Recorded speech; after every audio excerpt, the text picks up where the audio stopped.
Assalamualaikum warahmatullahi wabarakatuh. Perkenalkan, nama saya Nandasya Fitri Rangkuti. Sini saya akan memaparkan materi mengenai puisi dan cara menulis puisi dengan mata kuliah pengembangan bahan ajar oleh dosen pengampu Ibu Nila Afningsi MPD. Langsung saja masuk ke materi yang pertama, yaitu pengertian puisi.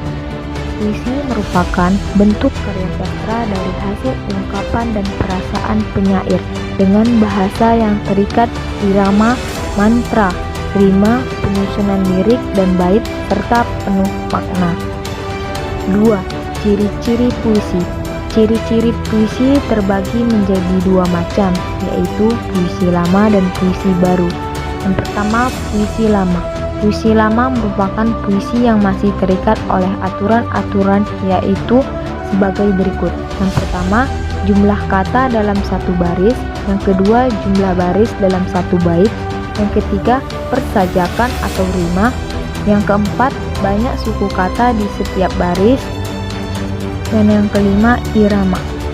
Ciri-ciri puisi lama yang pertama, tak diketahui nama pengarangnya. Yang kedua, penyampaiannya yang bersifat dari mulut ke mulut sehingga merupakan sastra lisan. Dan yang ketiga, sangat terikat akan aturan-aturan, misalnya seperti jumlah baris tiap bait, jumlah suku, kata atau rima. Kedua, puisi baru. Puisi baru merupakan puisi yang tidak terikat lagi oleh aturan, yang mana bentuknya lebih bebas daripada puisi lama dalam segi jumlah, baris, suku kata, ataupun rima. Ciri-ciri puisi baru. Yang pertama, satu, mempunyai bentuk yang rapi, simetris. Yang kedua, persajakan akhir yang teratur. Yang ketiga, memakai pola sajak pantun dan cair walaupun dengan pola yang lain. Keempat, umumnya puisi 4 seuntai. Kelima, di setiap baris atasnya sebuah gatra atau kesatuan sintaksis. Keenam, di setiap gatranya terdiri dari 2 kata atau pada umumnya 4-5 suku kata. Ketiga, masuk ke dalam jenis-jenis puisi. Jenis-jenis puisi terbagi menjadi 3 macam, yaitu yang pertama puisi naratif, puisi lirik, dan puisi deskriptif. Puisi naratif. Puisi naratif mengungkapkan suatu cerita atau penjelasan penyair.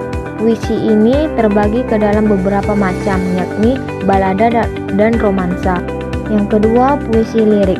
Jenis puisi ini terbagi ke dalam beberapa macam, yakni elegi, ode, dan serenada. Elegi ialah puisi yang mengungkapkan perasaan duka, sedangkan ode ialah puisi yang berisi pujaan terhadap seseorang, suatu hal, atau suatu keadaan. Dan serenada merupakan sajak percintaan yang dapat dinyanyikan. Kata serenada bermakna nyanyian yang tepat dinyanyikan pada waktu senja. Puisi deskriptif. Dalam jenis puisi ini, penyair bertindak sebagai pemberi kesan terhadap keadaan atau peristiwa, benda ataupun suasana yang dipandang menarik perhatian.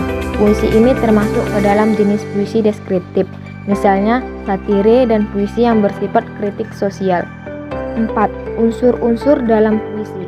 Unsur-unsur puisi terbagi menjadi 2 macam, yaitu unsur intrinsik dan unsur ekstrinsik. Unsur intrinsik ialah puisi yang merupakan unsur-unsur yang terkandung dalam puisi dan mempengaruhi puisi sebagai karya sastra. Yang termasuk unsur intrinsik puisi ialah diksi, imaji, majas, bunyi, rima, ritme, dan tema. Unsur ekstrinsik. Unsur ekstrinsik puisi merupakan unsur-unsur yang berada di luar puisi dan mempengaruhi kehadiran puisi sebagai karya seni.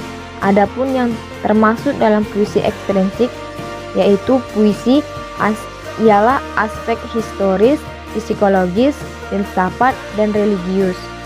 Kelima, struktur dalam puisi. Struktur dalam puisi terbagi menjadi 2 macam, yaitu yang pertama struktur batin dan struktur fisik. Struktur batin puisi bisa disebut juga sebagai hakikat suatu puisi yang terdiri dari beberapa hal seperti yang pertama, 1. Tema atau makna, sense. Ini ialah unsur utama dalam puisi karena dapat menjelaskan makna yang ingin disampaikan oleh seorang penyair di mana medianya berupa bahasa. Kedua, rasa atau feeling. Ini adalah sikap sang penyair terhadap suatu masalah yang diungkapkan dalam puisi. Yang ketiga, nada atau tone. Nada adalah sikap seorang penyair terhadap audiensnya, serta sangat berkaitan dengan makna dan rasa. Keempat, tujuan atau intention. Tujuan atau maksud atau amanat ialah suatu pesan yang ingin disampaikan oleh sang penyair kepada audiensnya. Kedua, struktur fisik. Struktur fisik suatu puisi bisa disebut juga dengan metode penyampaian hakikat suatu puisi yang terdiri dari beberapa hal berikut ini. Yang pertama, satu, perwajahan puisi atau tipografi. Kedua, diksi. Ketiga, imaji. Keempat, kata konkret. Yang kelima, gaya bahasa. Dan yang keenam, rima atau irama. 6. Langkah-langkah menulis puisi. Yang pertama, menentukan tema.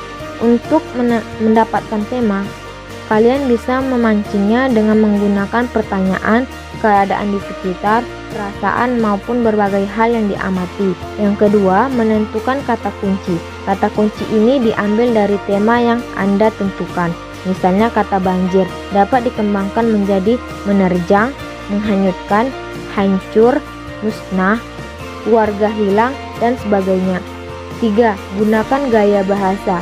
Majas yang biasa digunakan adalah majas perbandingan dan pertentangan. Keempat, kembangkan puisi seindah mungkin. Langkah selanjutnya adalah mengembangkan semua langkah di atas menjadi puisi yang indah. Susun kata, tarik menjadi bait. Kembangkan menjadi puisi yang utuh dan bermakna. Yang terakhir ialah 7 hal-hal yang harus diperhatikan saat menulis puisi. Yang pertama, tema dan judul. Yang kedua, tentukan kata kunci. Yang ketiga, diksi. Yang keempat, rima. Dan yang kelima, bait.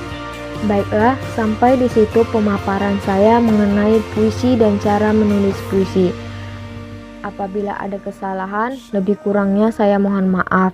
Assalamualaikum warahmatullahi wabarakatuh.